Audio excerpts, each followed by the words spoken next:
आपके फासले कम नहीं हो रहे मौलाना फजल रहमान के साथ? कल एक प्रोग्राम में मैं, जैन कुरैशी और मौलाना हमदुल्ला साहब थे और उन्होंने ये कहा जी कि हमारा ये एहतजाज जो है JUI का, ये 5 साल जारी रहेगा।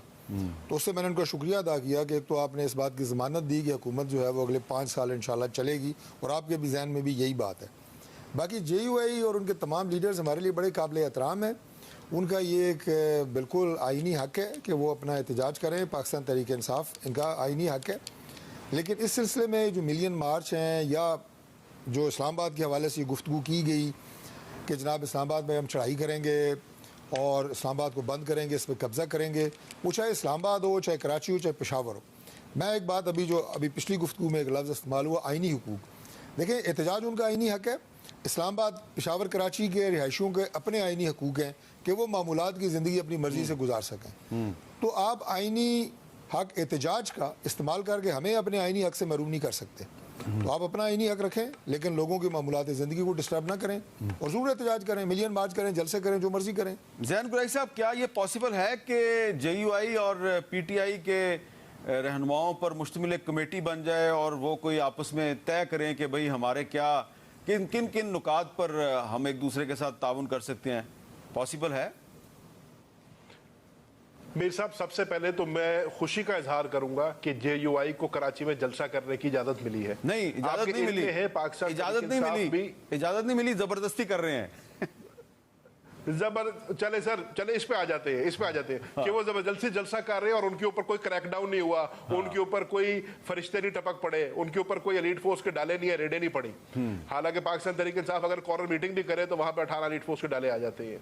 तो अर्ज ये है कि सर, हमने भी रिक्वेस्ट की हुई है, हम तो सिंध हाईकोर्ट में गए हुए इजाजत के लिए कि हमें भी कराची में जलसा करने दिया जाए और फिर हम भी एक पावर शो कर सकें या हम भी दिखा सकें कि आवाम ने हमें कितना कराची में मैंडेट दिया था या कितनी हमारी मकबूलियत है। बात सर जहां तक आ जाती है स्टोलन मैंडेट की, तो इमरान खान साहब ने बड़ा वाज़ेह तौर पे कह दिया कि हम हर उस जमहूरी कुव्वत के साथ बात कर सकते हैं ऑन दिस 1 पॉइंट एजेंडा जो कि स्टोलन मैंडेट का है। क्योंकि ये हमारा मानना 8 फरवरी से आज तक रहा है कि 8 फरवरी के इलेक्शन में जो है हमारा मैंडेट चुराया गया।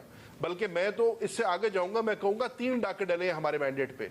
8 फरवरी को हमारे मैंडेट पे डाका डला, रिजर्व सीट्स हमारे हिस्से की ना दे के हमारे मैंडेट पे डाका डला, और 21 तारीख को होने वाले ज़िमनी इलेक्शनों पे हमारे मैंडेट पे डाका डला। तो जब तक इस खुद चुराए हुए मैंडेट का कोई अजाला नहीं होगा, किसी किस्म की भी रिकन्सिलिएशन की गुफ्तगू जो है वो बेमानी होगी।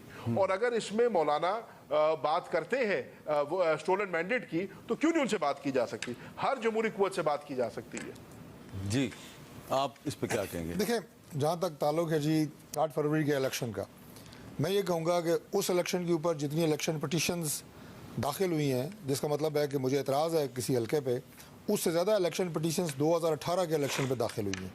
लिहाजा ये फैसला भी कोर्ट्स ने करना है। PTI की जो इलेक्शन पटिशन है वो 160 से भी ऊपर है। 160 से ऊपर है और 2018 की भी निकलवाएं। अच्छा। वो 160 से भी ज़्यादा है। अच्छा, एक बात, मतलब दोनों इलेक्शन मुतनाज़ा हैं, let the courts decide, commission बना लें, दोनों पे हमें कोई एतराज़ नहीं है।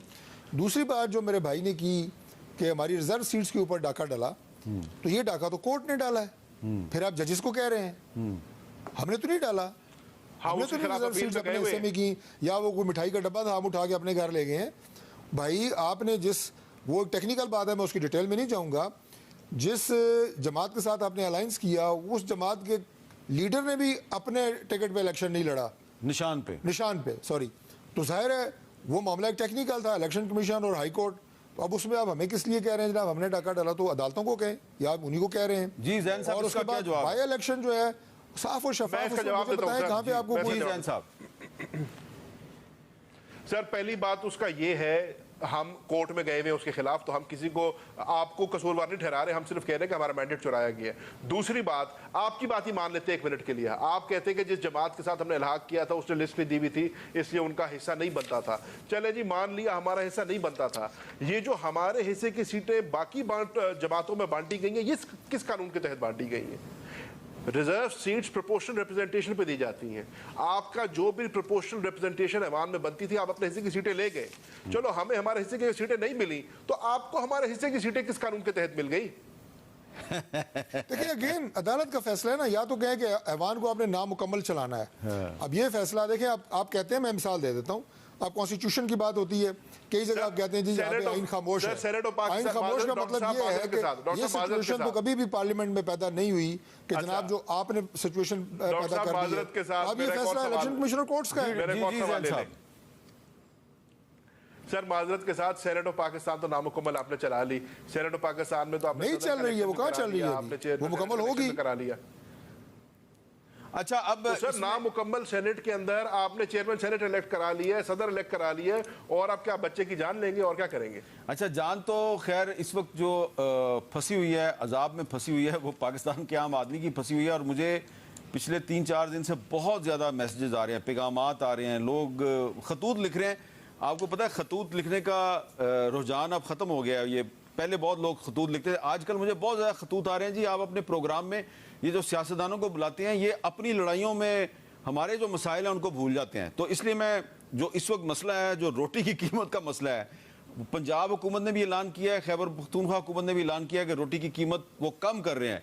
अब उन्होंने जिस तरीके से कम की है वो कहीं कम हो गई है, कहीं नहीं कम हो गई, लेकिन आज इस्लामाबाद में प्रेस कॉन्फ्रेंस की है नान भाइयों ने जिनका ताल्लुक खैबर पख्तूनख्वा से भी है और पंजाब से भी है। देखें क्या कह रहे हैं।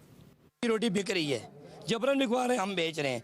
अगर 16 रुपए की रोटी बेचने के बावजूद बाकी जो बेकरी आइटम है उन पे हमारे जुर्माने, चलान, समन महीने बंद ना किए गए तो 8 मई को इंशाल्लाह पूरे पंजाब में शटर डाउन है जी। अगर इंसाफ नहीं मिला तो फिर पंजाब की हड़ताल है, तो इंशाल्लाह ताला शाना बशाना खैबर पख्तूनख्वा इसके साथ खड़ा है।